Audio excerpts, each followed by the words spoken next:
Hello everyone and welcome to Panacea. आपको पता होगा कि पंजाब गवर्नमेंट ने रिसेंटली अनाउंस किया कि 26,000 से ज़्यादा job vacancies group A B C के लिए ओपन की जा रही है और इसके लिए हमें तैयारी अभी से करनी होगी ताकि अगले 3 से 4 महीने में इन सभी जॉब में से अपने लिए एक जॉब पक्की कर सके।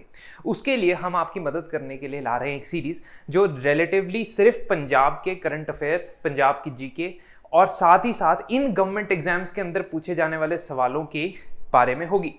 अगर आपने ध्यान से नोटिफिकेशन पढ़ा होगा तो आपको ये पता लगा होगा कि 2 एजेंसीज ये एग्जाम कंडक्ट करने वाली हैं। एक है पीपीएससी यानी पंजाब पब्लिक सर्विस कमीशन और दूसरी है PSSB यानी Punjab subordinate service selection board. इन दोनों के एग्जाम पैटर्न को समझना हमारे लिए सबसे ज्यादा इंपॉर्टेंट है ताकि हम ये पता लगा सके कि एग्जाम में कैसे क्वेश्चन आते हैं।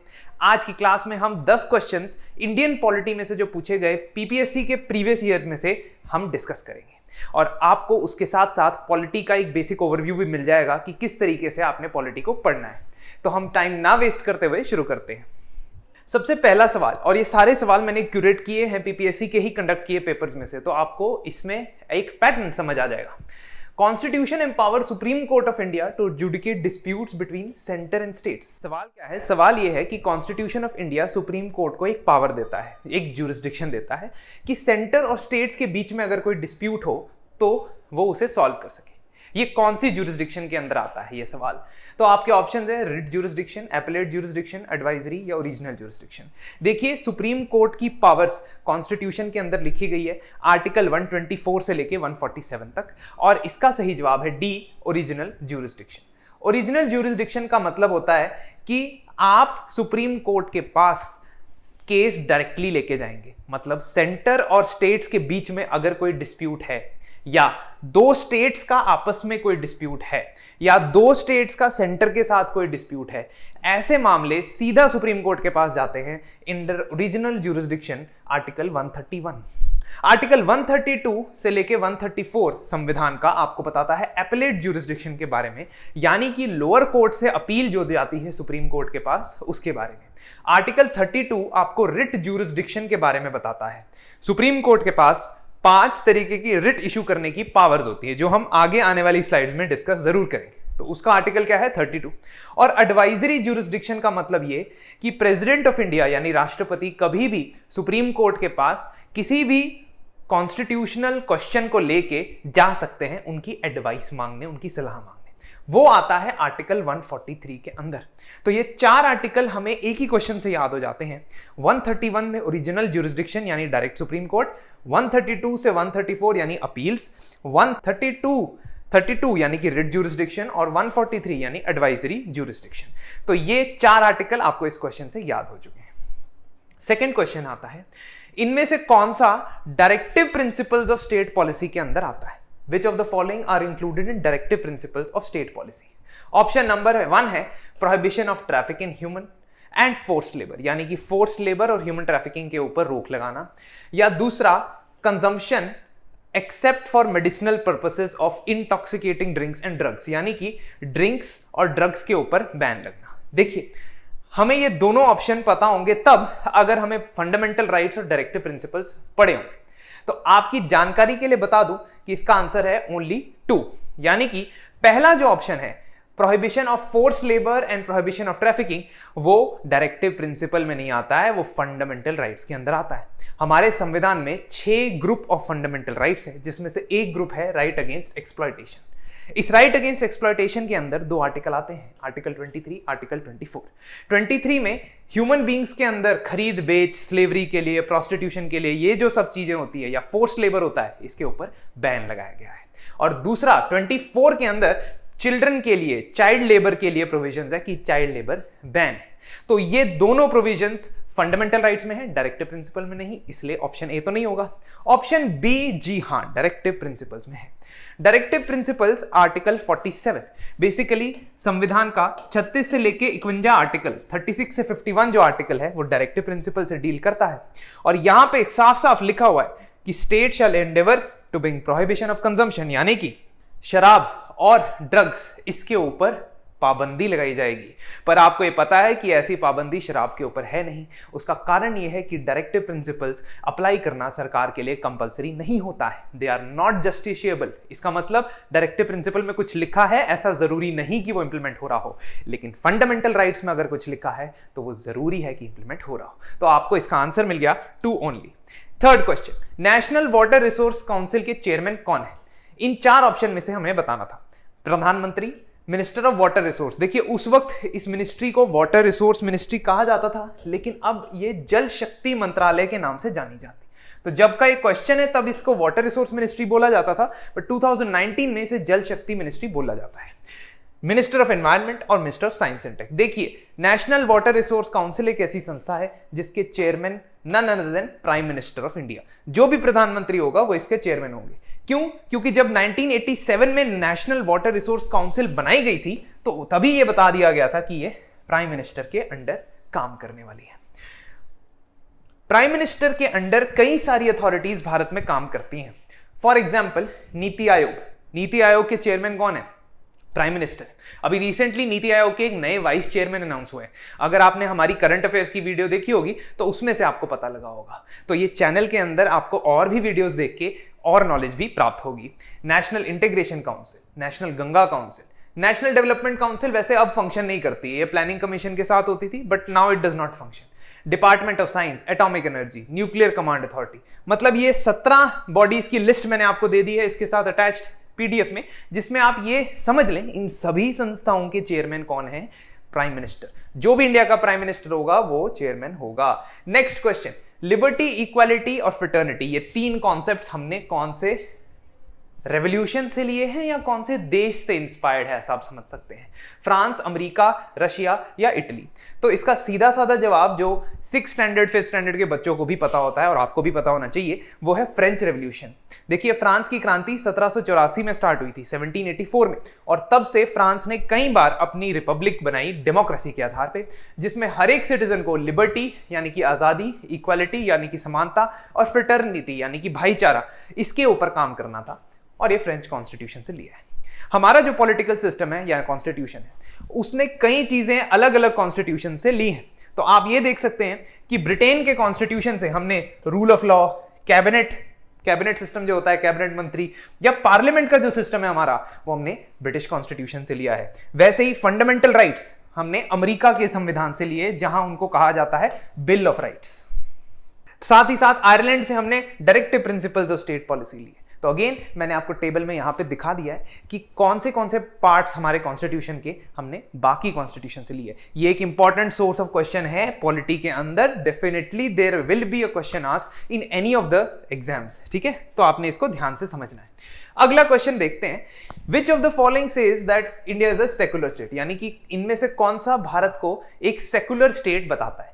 देखिए इसमें 2 ऑप्शन है जहां पे आप थोड़े कंफ्यूज शायद हो सकते हो अगर आपने पॉलिटी के बारे में कुछ पढ़ा है तो। एक है फंडामेंटल राइट्स और दूसरा है प्रीएम्बल। लेकिन हम जब आंसर दे रहे होंगे तो हम प्रीएम्बल को ही सही मानेंगे। उसका रीजन है, प्रीएम्बल के अंदर डायरेक्टली ये वर्ड सेकुलर लिखा गया है, it has been written in the preamble.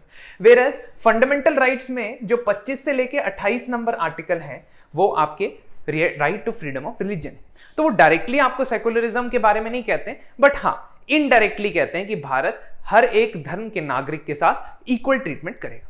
But when you say that the word secular where it is found, the word secular is found in the preamble of the constitution. वो सबसे पहला page जो संविधान का है वहां पे secular पाया जाता है। तो इसका बहुत ही सिंपल आंसर है सेकुलर। कहां पे पाया जाता है? प्रीएम्बल। नेक्स्ट, इनमें से कौन सा कॉन्स्टिट्यूशनल अमेंडमेंट एक्ट पंचायती राज से लिया गया? तो आप देख रहे हैं कि मैक्सिमम क्वेश्चन संविधान से आए हैं, कॉन्स्टिट्यूशन से आए हैं। कॉन्स्टिट्यूशन के अंदर से आपको 50 to 60% क्वेश्चन पॉलिटी के निकल जाएंगे पेपर में अगर आपने उसको ध्यान से कवर किया है। 25th, 34th, 73rd, 74 ये 4 ऑप्शन दिए गए। देखिए हमारे देश में आजादी के बाद पंचायत कंपलसरी नहीं होती थी, म्युनिसिपल कॉर्पोरेशन बनाना कंपलसरी नहीं होता था, वो एक डायरेक्टिव प्रिंसिपल होता था, जैसे हमने पढ़ा ना आर्टिकल 47। लेकिन इसको कंपलसरी किया गया। कब किया गया? 1992 के अंदर 73rd कॉन्स्टिट्यूशनल अमेंडमेंट एक्ट, यानी कि पंचायत हमारी कॉन्स्टिट्यूशन के लिए एक कंपल्शन बन गया, हर एक स्टेट गवर्नमेंट को पंचायत बनानी पड़नी थी, हर एक स्टेट गवर्नमेंट को पंचायत में इलेक्शन करवाने पड़ने थे। ये कैसे हुआ? ये 1992 के 73rd अमेंडमेंट से हुआ। इस 73rd अमेंडमेंट ने कॉन्स्टिट्यूशन में पार्ट 9A और B ऐड किया और साथ ही साथ आर्टिकल 243 टू 243O ऐड किया। इसने कॉन्स्टिट्यूशन के अंदर 11th शेड्यूल भी ऐड किया। तो हमारे संविधान के अंदर 12 शेड्यूल, उसमें जो 11th शेड्यूल है ना, वो 73rd अमेंडमेंट ने ऐड किया। 73rd मतलब हम गिन रहे हैं जब से कॉन्स्टिट्यूशन को अमेंड किया गया है, अभी तक कितनी बार कॉन्स्टिट्यूशन अमेंड हो चुका है, ये आप हमें कमेंट बॉक्स में जरूर बताइए। एनीवेज, तो 24 अप्रैल 1993 से 24 अप्रैल 1993 से पंचायत का जो ये कंपलसरी वाला पार्ट है ये अप्लाई होना शुरू हो गया। इसीलिए 24 अप्रैल को नेशनल पंचायती राज दिवस मनाया जाता है, जो इस साल भी मनाया गया था। तो आप देख सकते हैं कि इन सभी अमेंडमेंट्स में कुछ ना कुछ हुआ था, लेकिन ज्यादा जरूरी है 73rd और 74th। 74th क्या है भाई?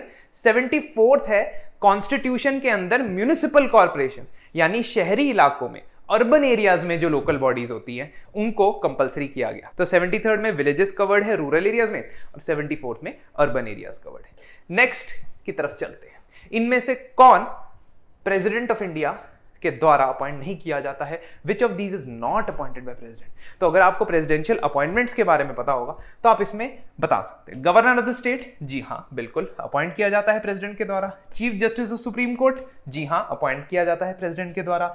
Chief justice of high court, अब आप कंफ्यूज हो जाओगे, हो सकता है कि गवर्नर अपॉइंट करते हैं क्योंकि हर एक स्टेट का अलग अलग हाई कोर्ट होता है, लेकिन नहीं, यहां पे भी प्रेसिडेंट ही अपॉइंट करते हैं। तो फिर बच कौन गया? Vice president of India. जी हाँ, वाइस प्रेसिडेंट ऑफ इंडिया वो इलेक्ट होते हैं, उनका चुनाव होता है, राज्यसभा और लोकसभा के एमपीज उनके चुनाव में वोट देते हैं, वैसे बनते हैं वाइस प्रेसिडेंट। प्रेसिडेंट नहीं अपॉइंट करते हैं वाइस प्रेसिडेंट को। तो again this is very very easy, but basic question जो आपको पता होना चाहिए। तो एक बेसिक लेवल की नॉलेज जब आपके पास आ जाएगी, फिर आप अलग अलग एग्जाम्स के लिए उसको इंक्रीज करेंगे, बट इस लेवल तक पहुंचना पहले आपके लिए टारगेट है। 8th क्वेश्चन, इनमें से कौन से केस में सुप्रीम कोर्ट ने कहा था कि parliament had the power to make amendments in the fundamental rights but it can not make any change in the basic structure of the constitution? तो एक और टॉपिक आपके सामने आ गया, क्या? Important judgments of supreme court.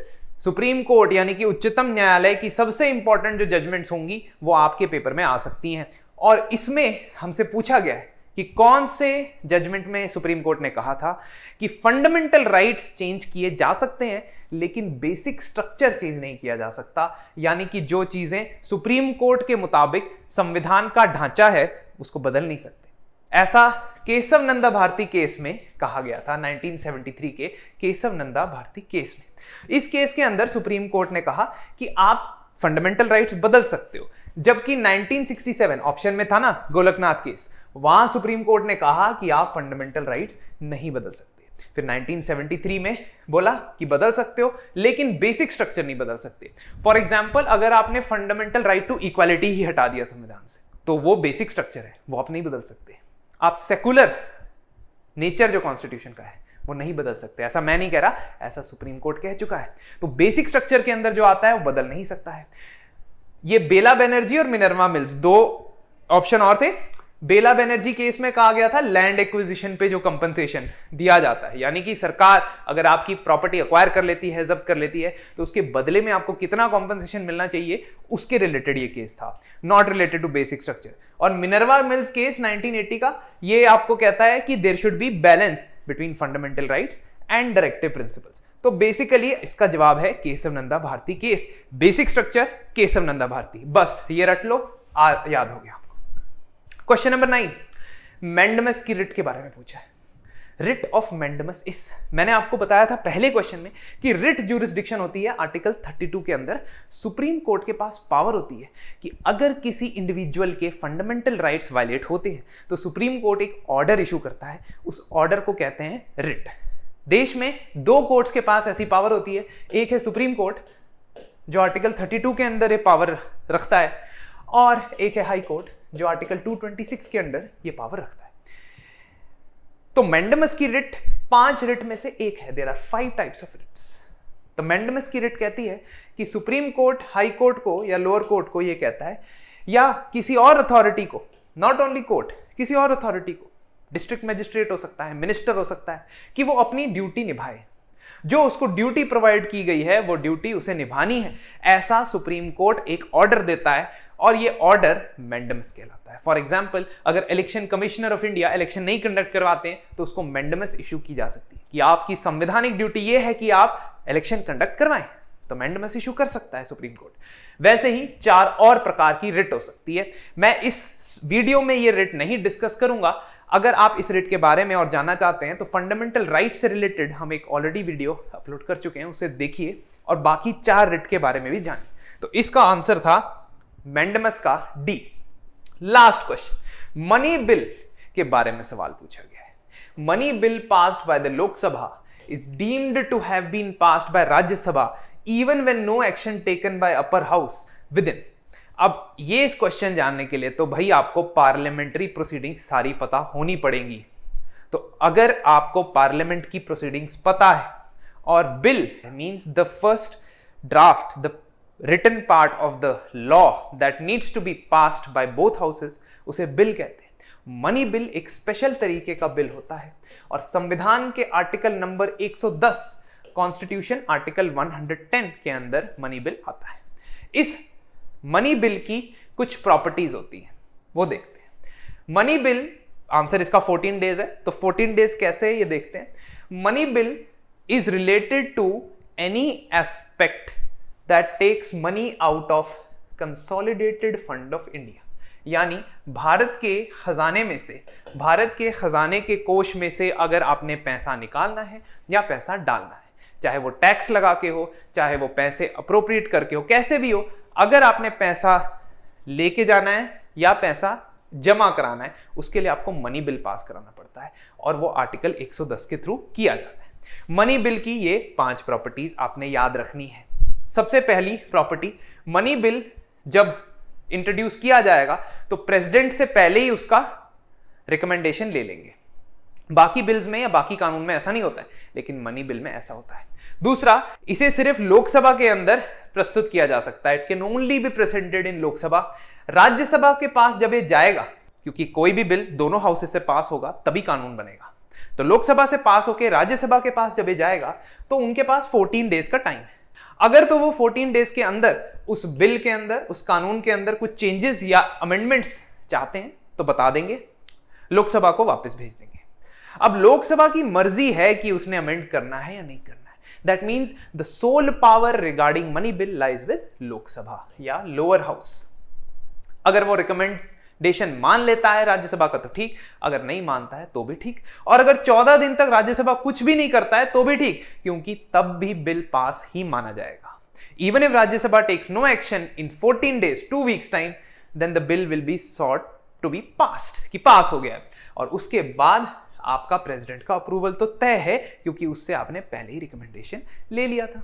तो ये मनी बिल बजट के प्रोसीजर में बहुत इंपॉर्टेंट होता है। तो आपको यह समझ आ गया होगा कि पॉलिटी में आपको कॉन्स्टिट्यूशन सबसे इंपॉर्टेंट डॉक्यूमेंट है। उसको पढ़ने के लिए आप हमारी और भी क्लासेस देख सकते हैं या हमारे कोर्सेज को ज्वाइन कर सकते हैं, जो आपके स्क्रीन पे नंबर और ईमेल आईडीज अवेलेबल है, उन्हें जरूर कांटेक्ट करें और हमारे वीडियोस के साथ बने रहें। आज के लिए इतना ही, थैंक यू।